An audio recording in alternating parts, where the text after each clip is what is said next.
Hello and welcome to the Modern Virtuoso. Today I want to talk a little bit about picking technique. As a guitar player for nearly half my life at this point, I certainly know how difficult and frustrating it can be to get your picking together. So I want to share with you guys some tips that have really helped me over the years.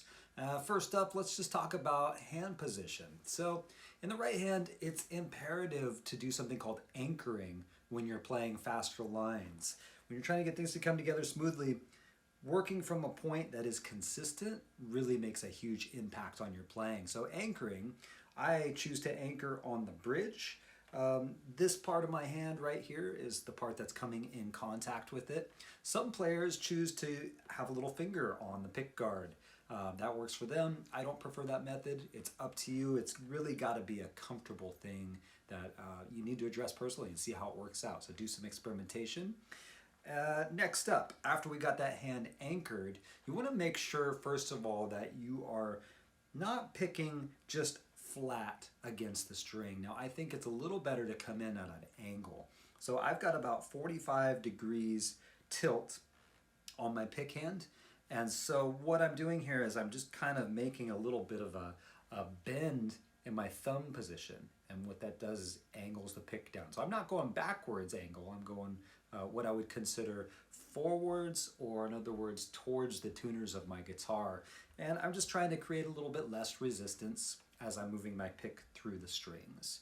So if that's looking good, your hand position is set, the next thing to do is to start working on something called tremolo picking. So tremolo picking, a pretty easy concept. You're just gonna do down up stroke, so alternate picking, on a single string for right now, because I want this to feel as easy as possible. So I'm just gonna show you what that sounds like for a few seconds. I'm sure you've done this before, but follow me this far, trust me.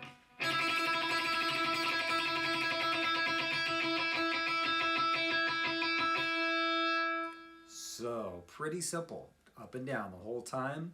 And as I'm doing this, I'm really conscious of how much of the pick is going between the strings. In other words, don't bury the pick between the strings. Don't dig in too much, because again, you're just going to create too much resistance.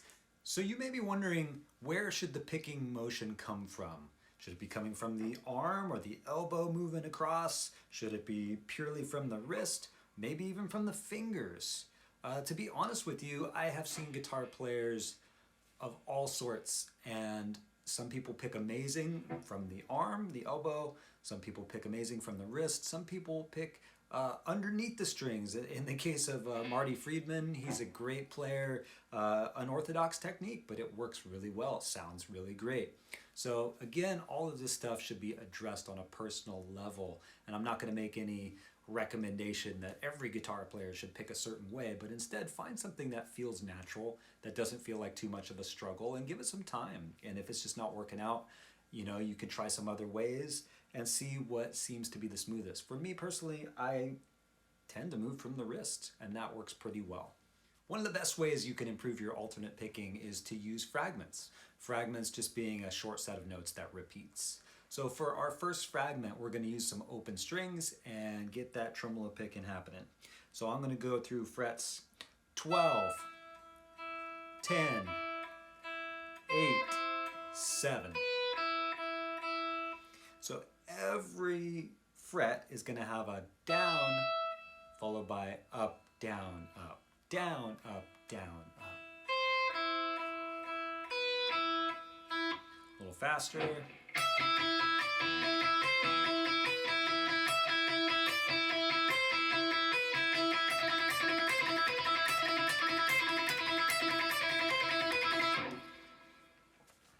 Okay, next up, we're going to start moving on a single string without the open string, get a little bit more of the left-right hand synchronization going. Let's try this one in A minor. I'm going to start on the 4th fret of the 3rd string with my 3rd finger. I'm going to go up, so 4, 5, 4, 2. So just a 4-note sequence. 1, 2, 3, 4. Down, up, down, up.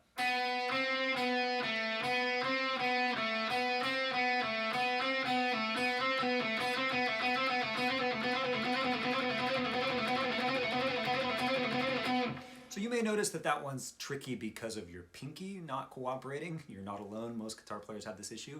So if that is the case, you can certainly move this to anywhere that feels comfortable, and maybe it might be easier going up and doing something between fingers 1, 2, and 3. All right, time to take it up a notch. So the next step is to look at a concept called inside and outside picking. So that's now where we're moving across 2 strings, one of which, if we started with a downstroke on the G string, for example, maybe on the 6th fret, I'm going to go back to a D string on an upstroke, so down going to up. I'll continue this down a short fragment, so it's going to go 6 on the G, 9 on the D, 7 on the D, 6 on the D, and then back up the way we came. So 7, 9, 6. The old Paul Gilbert classic. If you haven't heard of Paul Gilbert, stop this video now and go check him out. He's a great player, you won't be sorry. So this is a 6-note sequence, and I'm feeling that as triplets. 1, 2, 3, 1, 2, 3.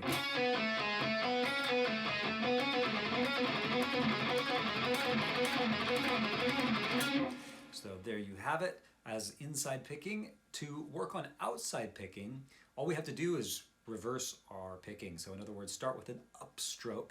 So this would be an upstroke coming from below the G string, hitting a downstroke onto the D string, continuing your alternate picking for the 6-note sequence.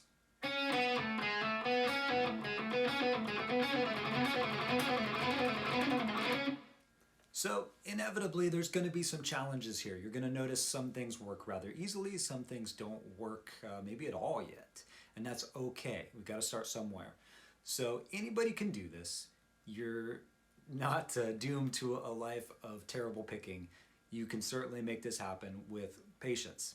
And that is the key to anything as you're going forward on the guitar, is just have a patient attitude.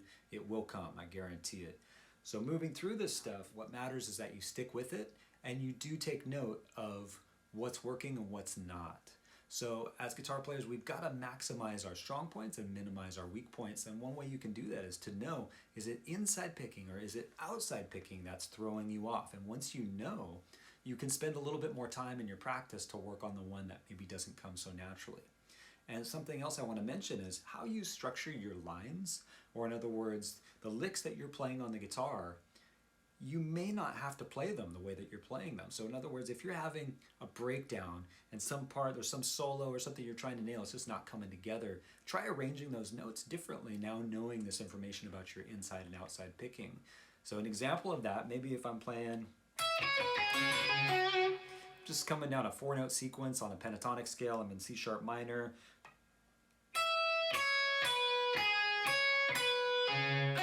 So maybe it's that G string note that's really giving me trouble because it's that down going to an up inside picking. But if I rearrange this, if I use those pentatonic boxes together rather than just choosing my one, rather than being stuck in this box, now everything is uniform. Or in other words, I've got a nice down-up consistency on both strings in both positions.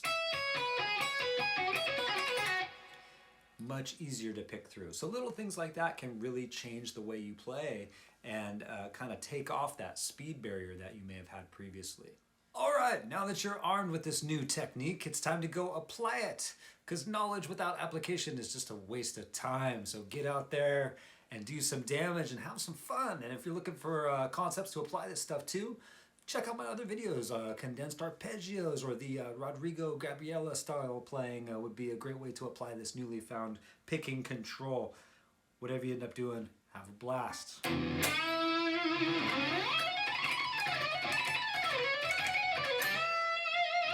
Until next time.